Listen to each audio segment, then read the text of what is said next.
Here's how to check if your mesh system is in access point mode or router mode. So the first thing that you're going to do is go to the settings of your phone or any device that you use for internet and go ahead and click on the advanced options. Once you see there the advanced options, you will see the operation mode, which is the Wi-Fi router, which default and access point.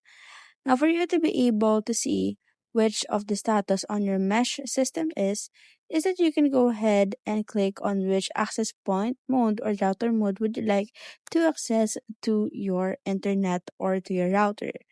You can also go ahead and go to the main settings of your device just like this, which you can customize if you are going to a access point mode or router mode.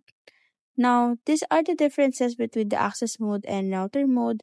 Since as you can see, access mode has more pins and mesh mode just only have one router, but it reaches many signal.